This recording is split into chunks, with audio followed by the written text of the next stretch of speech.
Every night, your brain quietly paralyzes your entire body, and you never notice it happening. It does not switch off all at once. It goes limp in slow, rolling waves from your eyes down to your toes. And that same off switch is why you cannot run in a nightmare. Think of the last dream where you try to sprint and your legs turn to stone. That was not your imagination. Your muscles really were disconnected. It starts the moment you drift. Your jaw slackens first. Your face softens. Then your neck lets go, then your shoulders, then your arms sink into the mattress. You can sometimes feel this. That gentle falling sensation, the limbs growing heavy and warm. That is the wave passing through you. So why does it move like that in a slow tide instead of a single click? Your brain does not shout one command to the whole body. It sends signals down the spinal cord, and they arrive in order. Muscles near the head hear the message first. The feet are last in line. But here is something that upends the tidy picture.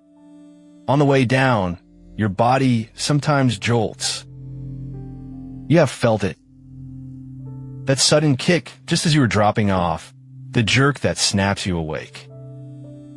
It is called a hypnic jerk, and most people have them without ever knowing the name.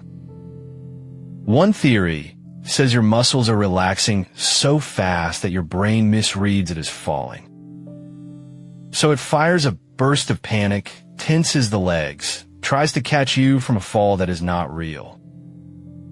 The wave of relaxation and the jolt of alarm, fighting over the same sinking body. Now watch what happens deeper in the night, because this is where the wave becomes something stranger. When you reach dreaming sleep, the relaxation stops being partial. It becomes near total. Almost every muscle below your eyes goes completely offline. Scientists call this atonia. Your arms, your legs, your hands, all of it switched off at the source. Only a few muscles keep working. The ones that move your eyes. The ones that keep you breathing.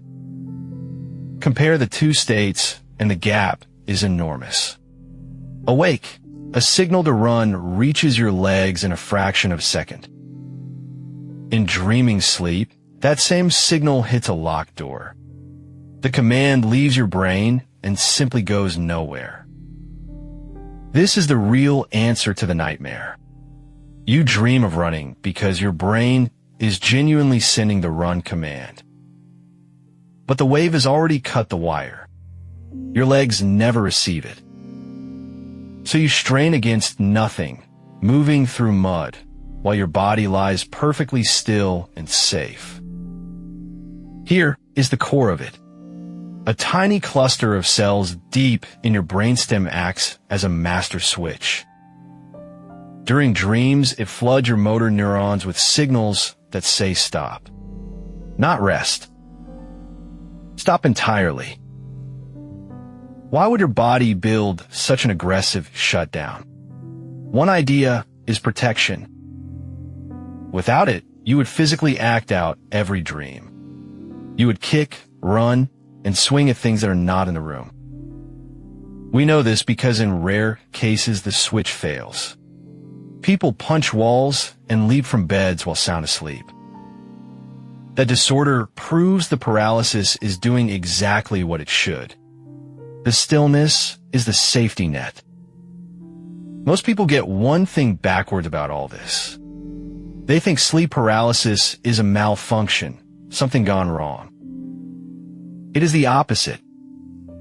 The paralysis is normal and happening every single night. What people call sleep paralysis is just the timing slipping. Your mind wakes up a few seconds before the wave lifts. For a moment, you are conscious inside a body that does not switch back on. You want to move, and nothing answers. It feels alarming, but it is simply the off switch running a little late. It always releases you. And releasing is its own quiet marvel. Come morning, the wave reverses. Strength returns from the feet upward, the tide flowing back out, until your fingers wiggle and your eyes open. Understanding this change, how doctors read the night. Sleep clinics now measure that muscle silence directly. Electrodes on the chin and legs record the exact moment atonia begins and lifts. When the pattern is wrong, when muscles stay active during dreams, it could be an early sign of trouble ahead. So that slow limpness you feel each night is not weakness. It is one of the most precise things your body does. A wave that rolls down through you, holds you gently still, dreams its dreams, then rolls back. And here's the piece still open. Nobody fully agrees on why the wave travels in that exact head-to-toe order, or why a few muscles are spared while the rest go dark. The map of that master switch is still being drawn. Tonight, as you drift, notice the heaviness arriving. Feel it move from your jaw to your shoulders to your feet. That is the wave beginning its work, keeping you still so you can safely wander anywhere in a dream. Subscribe to BetterNight.